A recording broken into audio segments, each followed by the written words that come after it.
Okay, welcome, welcome.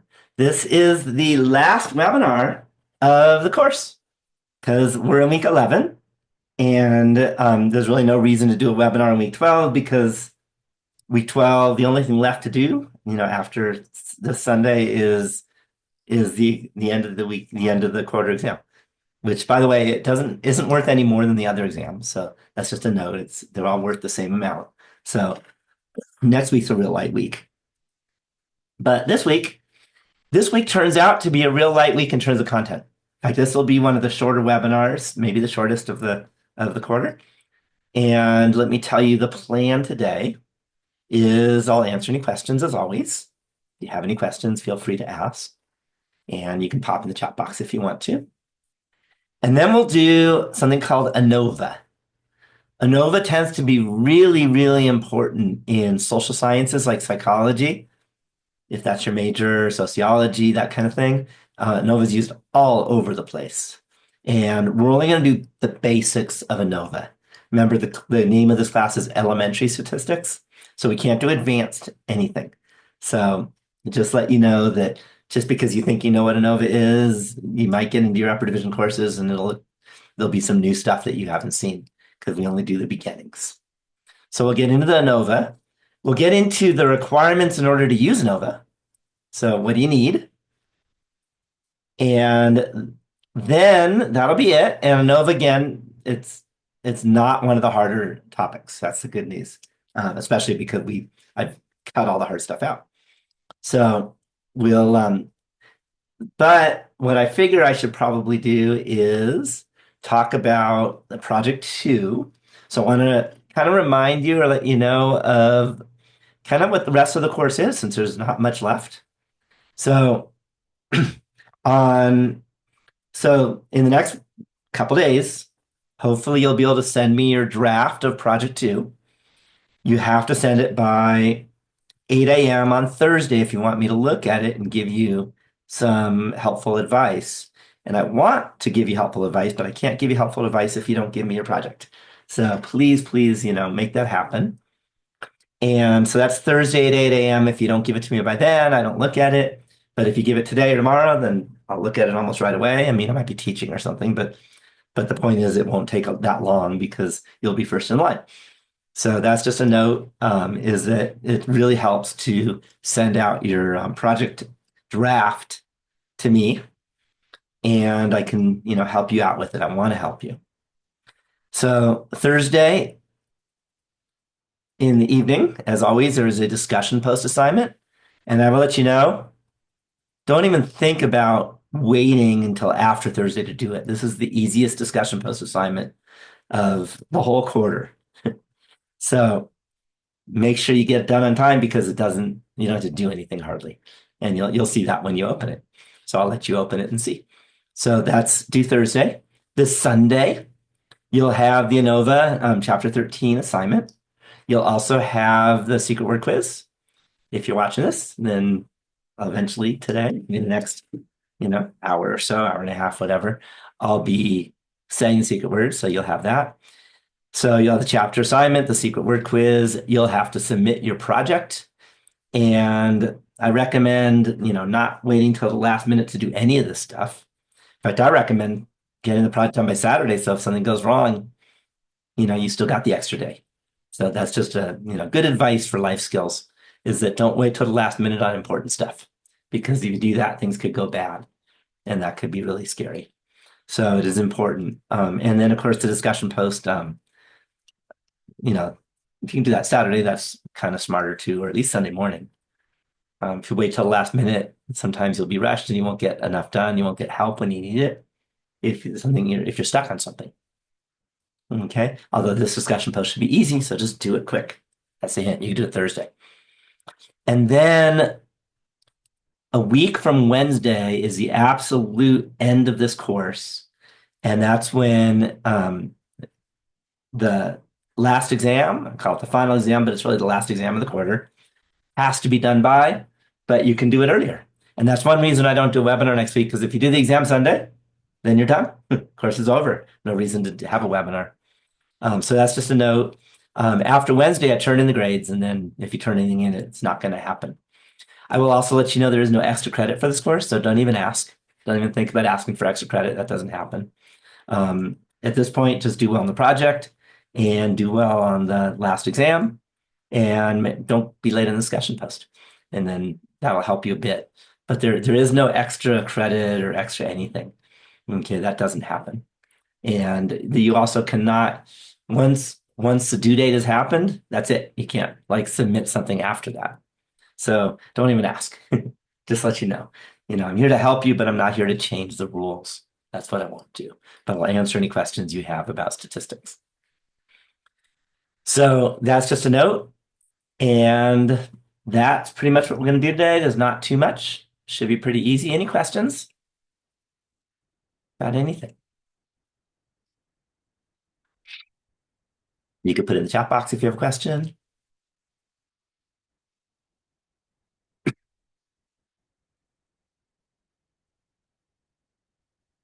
All right, don't see any questions. So let me talk about ANOVA. So I want to let you know ANOVA stands for, and this is going to be a bit confusing, analysis of variance. It's AN from analysis, O from of, and VA from variance. I will let you know that in this class, and probably the rest of your lives, even if you do a lot more stats, you'll have no idea why the word variance is there. But I will tell you, if you decide to be a math major, you'll find out because it has to do in the kind of the hardcore calculation stuff. But just don't even think about variance other than the name of this thing. It's called analysis of variance. Okay, I think a better name for this would be analysis of multiple means would be a much better name for this, but I didn't get to name it. And everyone calls it ANOVA. So ANOVA, and everyone uses capital letters. Okay. And what it does something we've not done in this class. We've looked in, just go through the hypothesis tests. Our first hypothesis tests were for a single population mean, for single proportion. Then we had a difference between two means, if you remember that. Then we had looking at multiple proportions and seeing if the distributions are all the same or not. Okay. And that could be same as an unknown. It could be that the two distributions are the same, but those were the qualitative questions. What we have not dealt with in this class yet is how to handle more than two means. So if you're comparing three groups, for example, none of the stuff we've done so far will work. So instead, we use what's called analysis of variance. And what it does is it tests to see if several means are equal or not. Okay. And I want to let you know, and this is important, and I'm not sure why, but not everyone watches my webinars, but you need to, because I tell you what you have to do. So those watching, make sure you pay attention. And that is when I ask for H naught, you have to give it in symbols. And means, remember that Greek letter mu? Mu, mu. So we have H naught colon, and we might have 10 means or something, right? It might be, hey, is the average weight for every state in America the same? That would be, how many states are there? There's 50 states in the United States. So there'd be a mu1, mu2, mu3, mu4, mu5, mu6, all the way up to mu50. Okay. And that's why at the end you just say mu(n), but for whatever you got, you should have whatever you count up to. If you're only doing, say, 4 of them, you'll write mu1 equals mu2 equals mu3 equals mu4. Okay, so however far you have to go. If you had 50 of them, you'd probably use this ... stuff, but in this class, we're not going to have 50 of them. Okay, and that has to be written in symbols. Got it? Promise me, you'll write it in symbols when you're asked to write H naught. All right, what I have learned, and I learned it in my first 2 years of teaching, that students can't do H1 in symbols. There are ways of doing it, and it's brutal. Okay, the math is too hard. So what I have decided to do, and I notice a lot of people do also, is H1, I'll have you write down in words. Okay, and it's at least 2 of the population's means differ from each other. It doesn't mean they're all different. They don't have to be all different. So for example, if we want to look at the mean weight in the 50 states. It might be that the weight in California is the same as the weight of the average person in Oregon. But maybe California's mean weight is not the same as Alabama's mean weight. So some could be the same and some could be different. And that still means they're not all the same. Is that clear?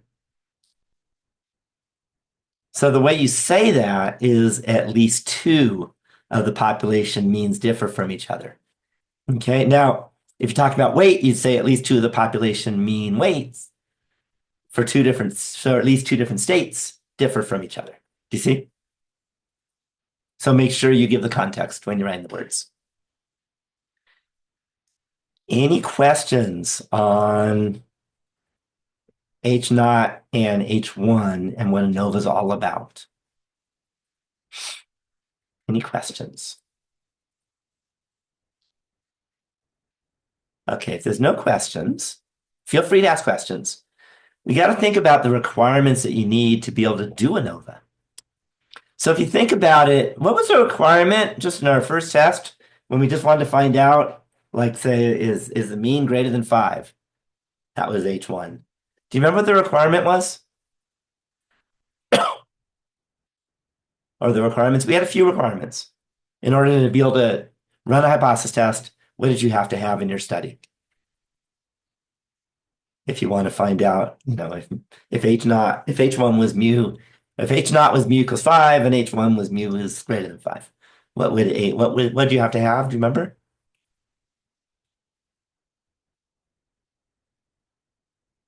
So what did you need? What was required to be able to do something, to do your basic hypothesis test for a single population?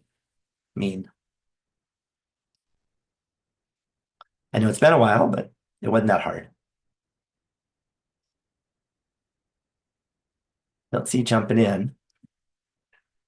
Okay, maybe I'll remind you then. One is you had to make sure that you don't have bias in your study. Whenever you have bias, you can't do anything in statistics. Okay, it's just wrong. So that's one, is that you have to have, little to no bias in the whole study. Okay, and then the other one was you had to have a sample size larger than 30. Okay, or you had to have an original distribution that was normal, which almost never happens. But a sample size larger than 30, that's something you can get to. Do you remember that? So if you don't have a sample size larger than 30, you had to have a normal distribution for the population. Well, for analysis of variance, it turns out we need a bunch more things. So it turns out these requirements can be really hard. Okay, the first is that all sampling distributions are approximately normal. One way of doing that is make sure that every sample size for every one of your groups is greater than 30. Okay, that's usually what you have to do. Okay. Another assumption is all population standard deviations are equal. And I will let you know that if you want to see if that might be true, and I've kind of said this before, what you have to do is take an upper division statistics class.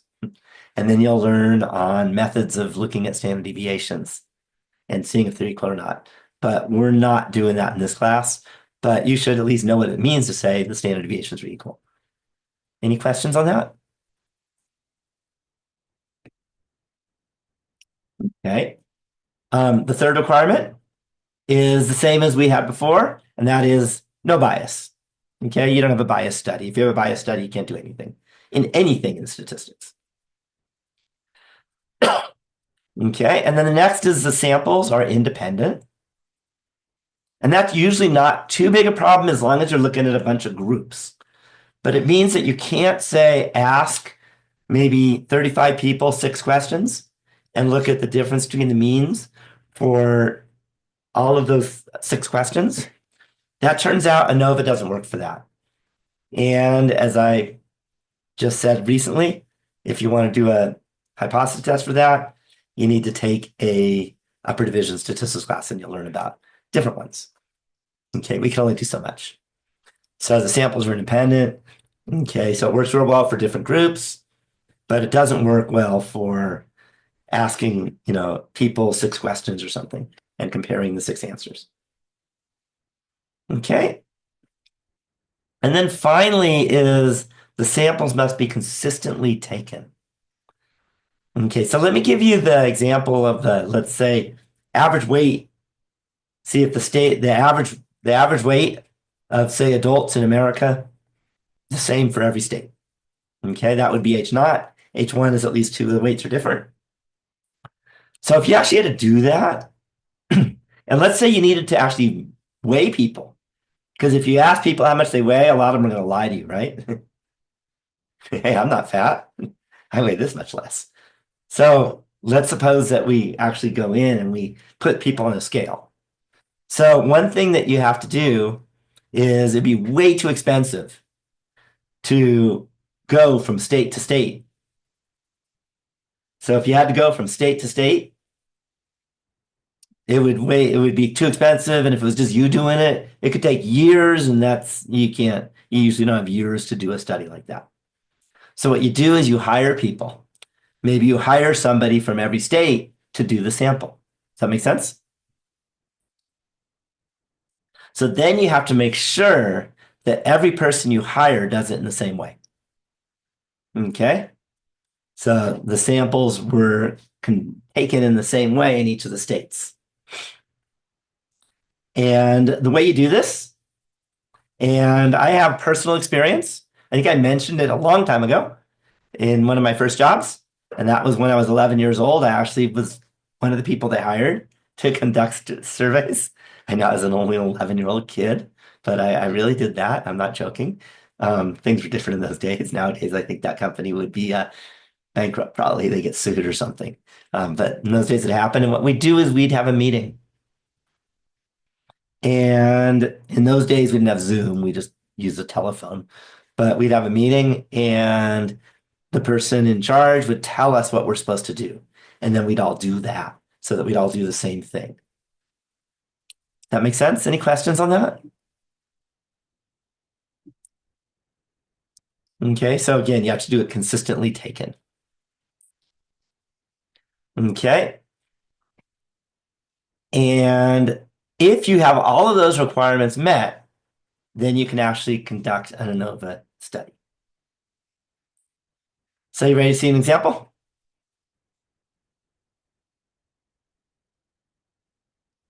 Okay, so here's an example. And I want to let you know, if I say suppose, it means I just made this up. But you can imagine a study like this done. So suppose that a study was done to analyze the racial differences for the distance in miles that people live from the nearest public library. The data from the study are shown below. And what we did, we looked at the races, whites, blacks, Hispanics, and other. Okay. And again, I made this up, so don't quote me on the results of the study because I just made it up. But you can imagine a study being done. The first thing is, do you think the sample sizes are large enough?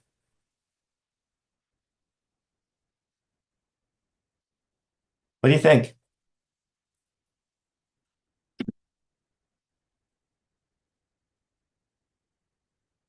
Do you think the sample size is large enough?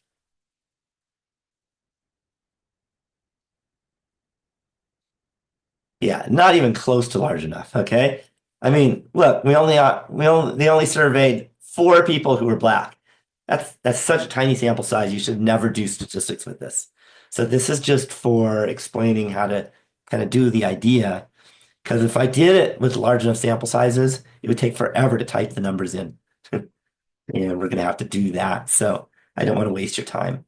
But in the real world, you'd have a much, much bigger sample sizes, and hopefully more than 30 for each. Okay, any questions on this? Notice that the survey question is, how many miles do you live from the nearest public library? So maybe you can pop in the chat box. How many miles do you live from the nearest public library?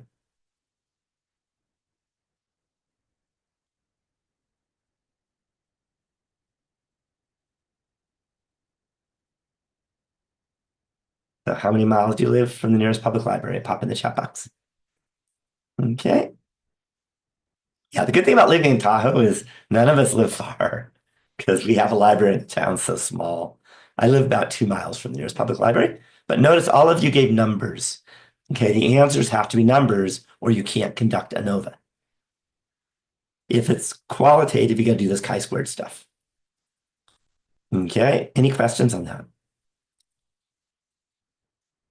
Okay, so we need a null hypothesis and we need an alternative hypothesis.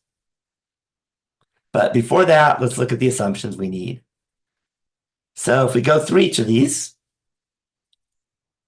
we must assume that all four distributions of distance from the nearest public library are approximately normally distributed because all four have sample sizes less than 31. If we had surveyed, say, 35 Hispanics and not very many of the rest, you wouldn't have to assume it for the Hispanics, only for the rest. Is that clear? So that was one assumption. Okay, standard deviations are equal. We got to assume that. Again, you have no idea how to tell anyway, so just make an assumption. And again, if you really want to conduct ANOVA correctly, then take another stats class, upper division, and then you'll learn about the details. Simple random sampling, make sure there's no bias. We got to assume because nowhere in here was said how we conducted the study. Okay, samples are independent, probably not a problem. If you just survey a bunch of people, they're independent. Does that make sense? It's not one person answering a bunch of questions. So probably not an issue for independence. That's probably one you don't have to assume. And the samples were consistently taken. Also probably not a problem because you probably just went around and asked people. Any questions on that?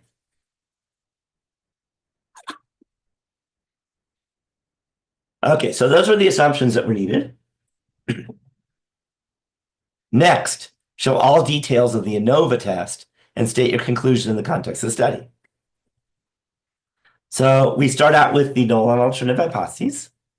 So H naught, I can write mu sub W, that's the mean population mean distance from the nearest public library for the white population, equals mu sub B, and that's the population mean distance to the nearest public library for the black population, equals mu sub H, and that's the population mean distance to the nearest public library for the Hispanic population, and that's equal to mu sub O, which is the population mean distance to the nearest public library for other races. Any questions on H naught? Right, there were 4, so that's what we got 4 here. Okay, H1 is at least 2 of the race's population mean distance from the nearest public library differ.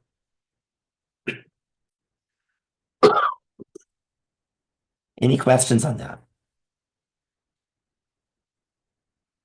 Any questions? Okay, so the name of the test is ANOVA. I often ask that, so make sure you're ready to say it. This is definitely a social science thing. So level of significance standard is 0.05. Sounds about right. We need a test statistic and a p-value. Any guess how we're going to get that? Yeah, calculator. Any guess on what calculator we're going to use? Yeah, 25. Check it out. That's it. We're the last calculator of the whole class, which means we're done. Click ANOVA, and this is the last time I'll show you a calculator because that's the last calculator to look at.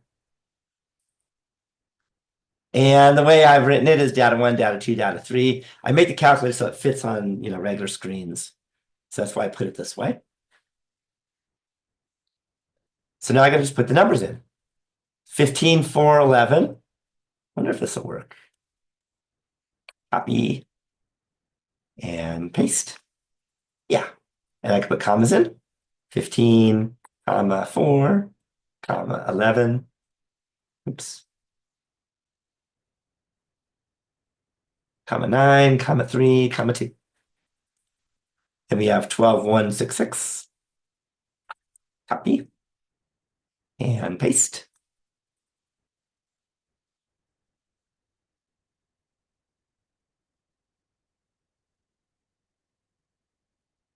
We have 9, 17, 5, 14, 7, 1. Copy and paste. So put the commas in.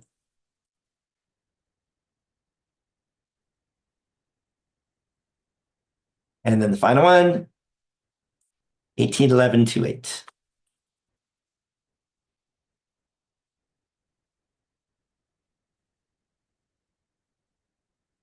So put the commas in. And leave the rest blank.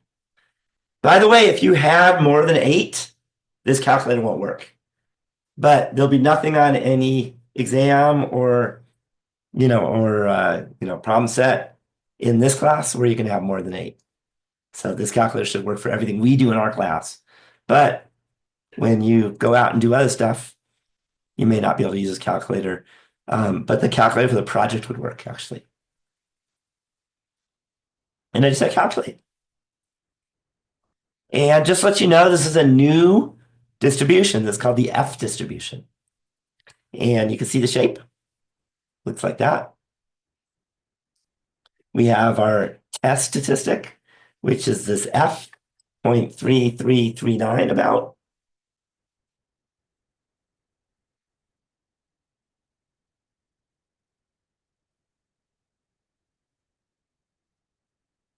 And then we have our p-value. And the p-value is about 0.8.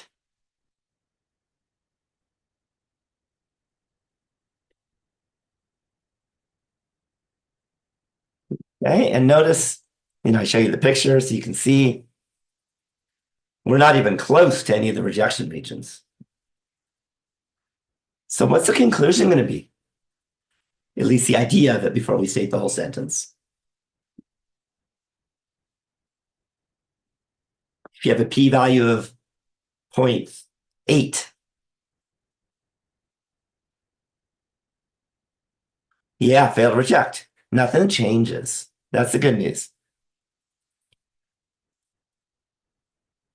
So let's write it. So there is statistically insignificant evidence. So same as we've always done to support the claim. Notice, by the way, insignificant because we had a high p-value. That, and the good news is I can just copy and paste H1.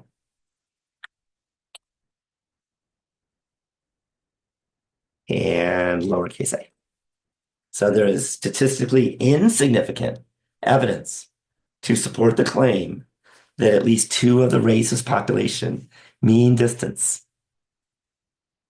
Okay, probably distances from the nearest public library different. I guess that's better. Any questions? Any questions on how ANOVA works?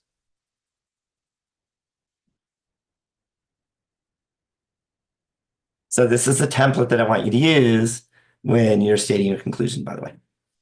I mean, it won't always be population mean distance from the nearest public library, but kind of the same similar wording. And sometimes it'll be significant instead of insignificant. Any questions? Hopefully you agree this isn't one of the hardest weeks. It's one of the easiest. Okay, what makes this hard is your project to do. That's what's hard this week. But the chapter's easy. Any questions?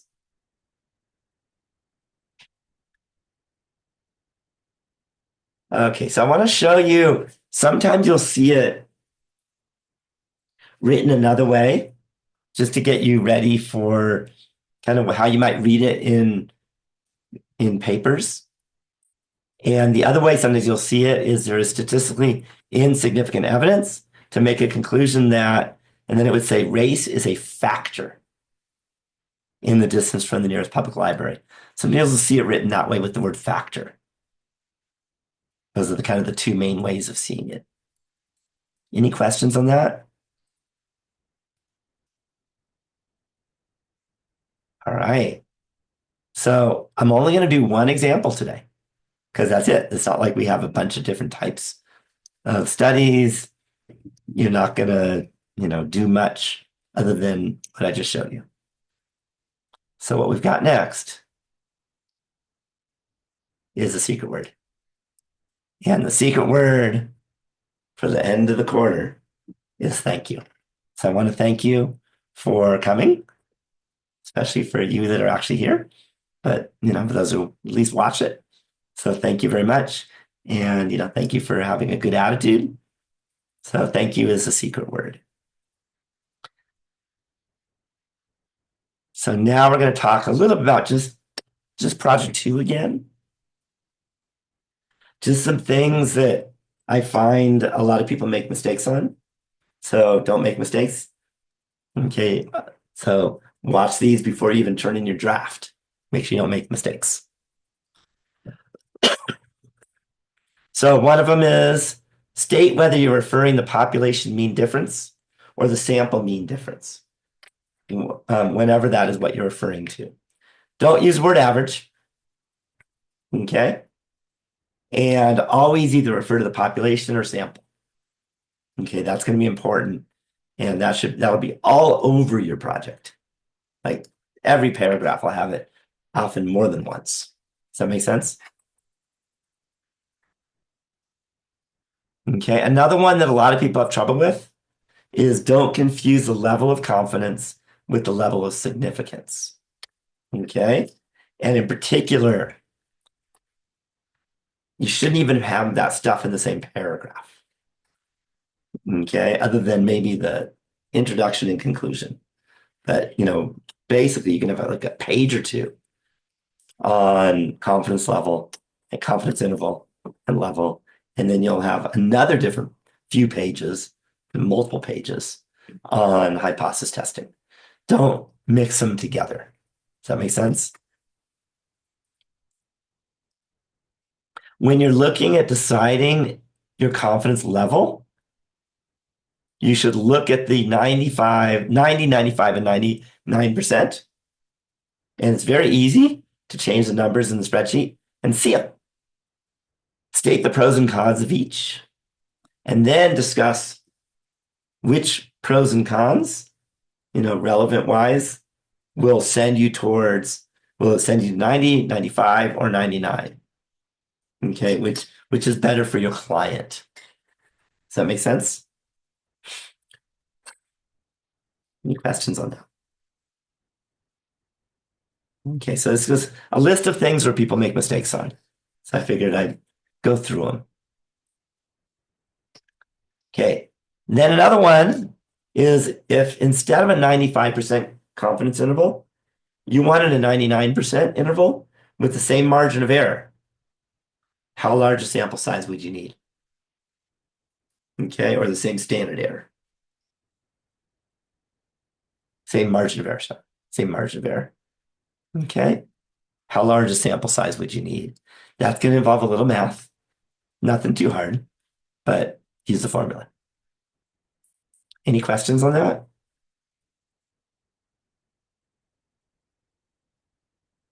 Okay, the next is don't just say, I'm using a 5% level significance. Make sure that you base your decision on the level of significance on which is worse, type 1 or type 2 error.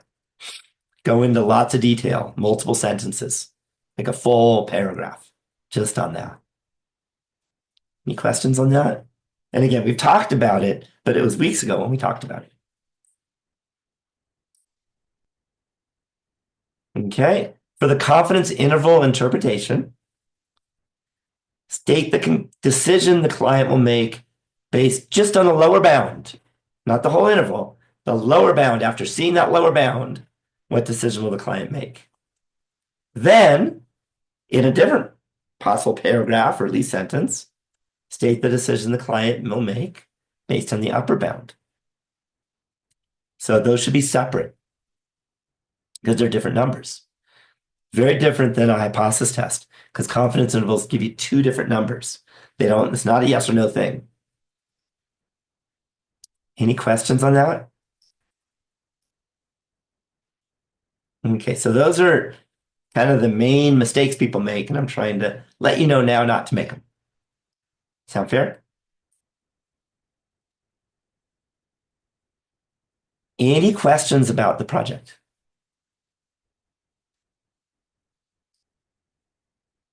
Any questions? Okay. Let me tell you one more thing about the exam next week. And that is again, it's not Sunday, it's by Wednesday.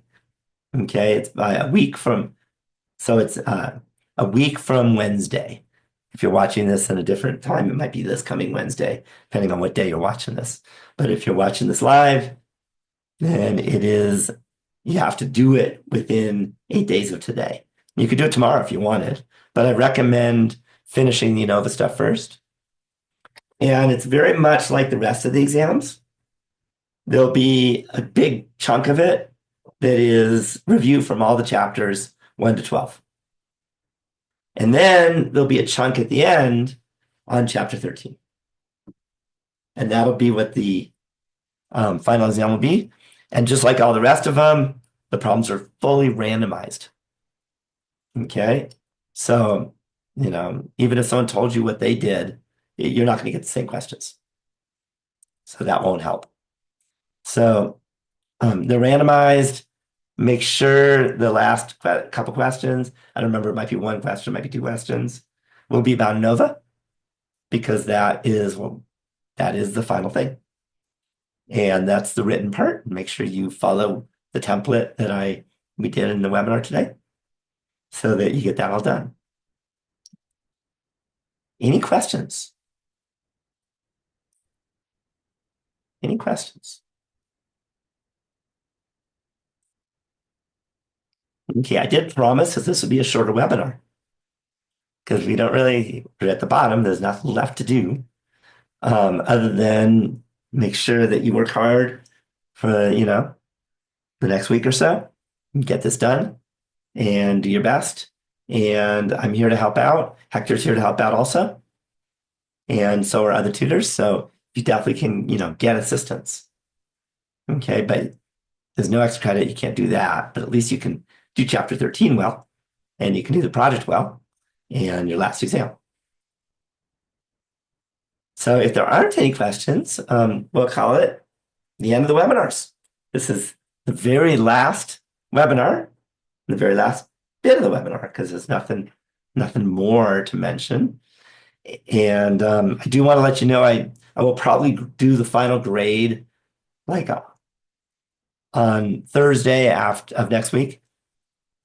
After that, nothing changes, don't even ask. But so that's what I usually do, but they usually don't show up for another week after that in your transcripts. And I have nothing, it's not because of me, it's just the way the college works. But it's not months, it might be a week though. So if there's no questions, I'm going to stop the recording. Thanks all you for watching this.